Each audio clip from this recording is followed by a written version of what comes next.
Il y a 5 étapes par lesquelles passe n'importe quelle personne avant d'acheter, toi et moi compris. Et si aujourd'hui tu as des difficultés à vendre, il y a de grandes chances que ce soit parce que tu parles aux gens qui sont dans les 2 premières étapes. Voilà, ceux qui, par définition, sont pas prêts à acheter maintenant. Et tu peux avoir le meilleur accompagnement du monde. Tant que tu fais ça, tu t'épuises à convaincre des gens qui ne bougeront pas de toute manière avant des mois. Donc dans cette vidéo, je vais te montrer ces 5 étapes une par une avec une histoire concrète pour que tu visualises exactement où en sont tes prospects aujourd'hui, puis comment parler à ceux qui sont prêts à passer à l'action. Moi, quand j'ai découvert ce concept, il y a quelques années maintenant, voilà, ça m'a vraiment provoqué un effet waouh chez moi, et voilà, j'espère que ça va te faire pareil.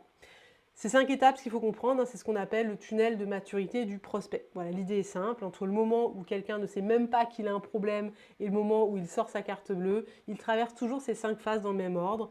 Et ces 5 phases, je ne les sors absolument pas de mon chapeau, hein, elles viennent d'Eugène Schwartz, un des copywriters les plus réputés du XXe siècle, qui les a formalisées en 66 dans un livre qui s'appelle Breakthrough Advertising. Voilà, désolé pour mon accent anglais. Un livre culte d'ailleurs, hein, devenu tellement rare qu'il s'est revendu, voilà, il se revend plusieurs centaines d'euros pendant des années, il voilà, faut juste savoir ça.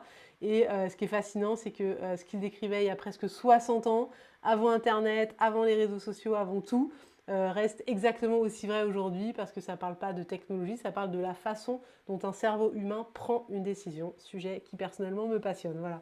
Et voilà ce que ça change vraiment concrètement quand tu maîtrises ça. Déjà, tu sais repérer les prospects prêts à agir et tu arrêtes de perdre ton énergie avec ceux qui ne se bougeront pas. 2, tu sais quoi écrire pour attirer ceux qui veulent démarrer maintenant. Et 3, tu peux créer des contenus qui font mûrir plus vite ceux qui hésitent encore. Voilà. Parce qu'en fait, retiens bien ça, un prospect qui n'achète pas, c'est pas un prospect perdu, c'est un prospect qui n'est pas encore prêt. Voilà, et c'est pas du tout la même chose. Voilà. Donc pour que ce soit ultra concret, je vais te raconter l'histoire de quelqu'un qu'on va appeler Franck. Voilà. Et Franck, donc il s'ennuie dans son job depuis des années. Et de l'autre côté, il y a Anna, une avocate en droit du travail qui pourrait l'aider à négocier son départ. Voilà, Franck, Anna, c'est parti. Voilà. Donc la première phase, c'est la phase qui s'appelle unaware en français, inconscient du problème. Donc à ce stade, tout va bien pour Franck, enfin tout va bien en apparence, il ne voit pas de problème, ou en tout cas il n'a pas encore identifié. Il est là, il réfléchit depuis 2 mois, il se forme un nouveau métier en parallèle, et puis il s'est dit, bon allez, je vais demander une rupture conventionnelle avec des indemnités, après tout ça fait 10 ans que je suis à ce poste, j'ai un collègue qui est parti avec des super conditions il n'y a pas longtemps, voilà, dans sa tête c'est réglé d'avance, il n'a pas de problème, tu vois, il est vraiment unaware, inconscient du problème. Est-ce que Franck cherche un avocat? Absolument pas. Est-ce qu'il cliquerait sur un contenu d'Anna? Jamais de la vie. Pour lui, il n'y a pas de problème à résoudre en fait. Voilà. Il va juste aller voir ses RH et ce sera réglé. Voilà. Et c'est là que beaucoup de coachs, de formateurs, de consultants s'épuisent. Ils essaient de vendre à des gens qui sont encore dans cette phase-là, voilà, alors qu'ils ne savent même pas qu'ils ont besoin d'eux. Ensuite, phase 2, deuxième phase, le problème aware, donc conscient du problème. Autrement dit, wouh, Houston, on a un problème. Ok. Donc là, Franck a pris rendez-vous avec son chef ou les RH pour discuter de son départ et sa demande est refusée. Voilà, son poste est trop important pour l'entreprise. Moi, j'en ai connu. Hein. Il insiste, il monte jusqu'au DRH, mais non, c'est un non catégorique. C'est voilà, c'est un non catégorique. Voilà, bref. Aïe, ok, donc là, Franck vient de prendre conscience de son problème, son plan tout tracé vient de s'effondrer et il se retrouve coincé. Voilà. Mais attention, et c'est vraiment un point important, à ce stade, Franck ne cherche pas encore de solution. Il est dans l'émotion, la frustration, la colère, peut-être un peu de découragement. Et cette phase-là, elle peut durer parfois longtemps parce qu'avant d'avancer, ton prospect doit d'abord reconnaître l'importance de son problème. Voilà, certains restent bloqués là pendant des semaines, voire des mois. Tu connais sûrement des gens comme ça autour de toi. D'ailleurs, ils se plaignent de la même chose. Et puis, ah non, ils ne font rien. C'est pas de la mauvaise volonté, c'est juste qu'ils n'ont pas encore fait le chemin. Voilà. Après, tu vas avoir la troisième phase, solution aware, donc conscient des solutions. Et là, ça devient intéressant pour toi. Là, c'est la phase où ton prospect commence activement à chercher des solutions. Donc là, Franck, lui, il est prêt pour son nouveau métier. Il a peut-être même déjà quelques premiers clients. Mais voilà, il a besoin de cette rupture conventionnelle avec indemnité pour assurer ses arrières, le temps de retrouver son ancien salaire, son ancien niveau de salaire. Donc, qu'est-ce qu'il fait? Il va commencer à rechercher sur Google. Voilà, il en parle à ses amis, il traîne dans des groupes, des communautés en ligne. Voilà. Et il découvre qu'il a plusieurs options. Attendre et renégocier plus tard, se rendre insupportable à son poste, un véridique, c'est stratégique que des gens envisagent, démissionner, faire un abandon de poste ou se faire aider par un avocat spécialisé. Voilà, il regarde un peu, il prend connaissance de ces différentes solutions. Et tu vois, ce qui se passe, c'est que Franck compare en fait. Il met vraiment les solutions en balance et à ce moment précis, bah, il ne cherche pas encore Anna, il cherche la bonne catégorie de solutions. Tu vois ce que je veux dire? Et c'est exactement pareil pour tes prospects. Avant de te choisir toi, ils se demandent bah, s'ils vont lire un livre, suivre une formation en ligne à 30 balles, en parler à leur médecin, travailler avec quelqu'un comme toi. Voilà, ils regardent les alternatives qu'ils ont, tu vois. Phase 4, product aware, donc conscient de ton offre en fait, conscient de ton offre, de ton produit, de ce que tu proposes. Donc Franck a continué ses recherches, il tombe sur plusieurs témoignages de clients qui ont fait appel à un avocat, avec de très bons résultats à la clé, et là déclic, ok, mais c'est ça la meilleure solution pour moi, ça lui évite de perdre du temps, etc. etc. Voilà.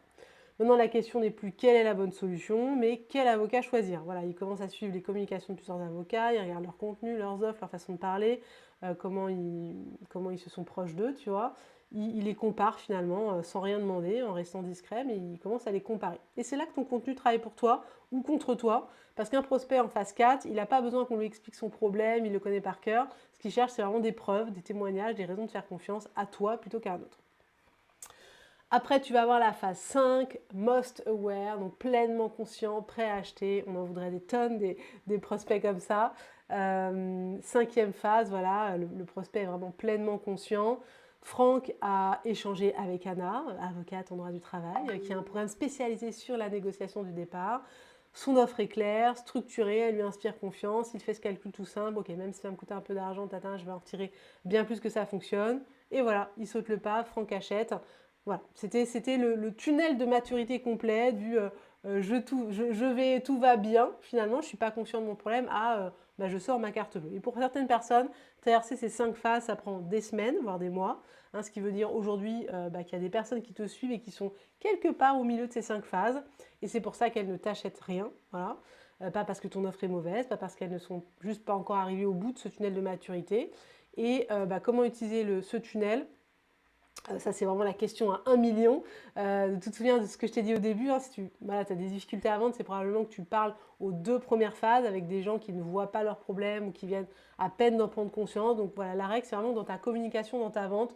L'idée, c'est de pouvoir parler en priorité aux personnes dans les 3 dernières phases. Voilà.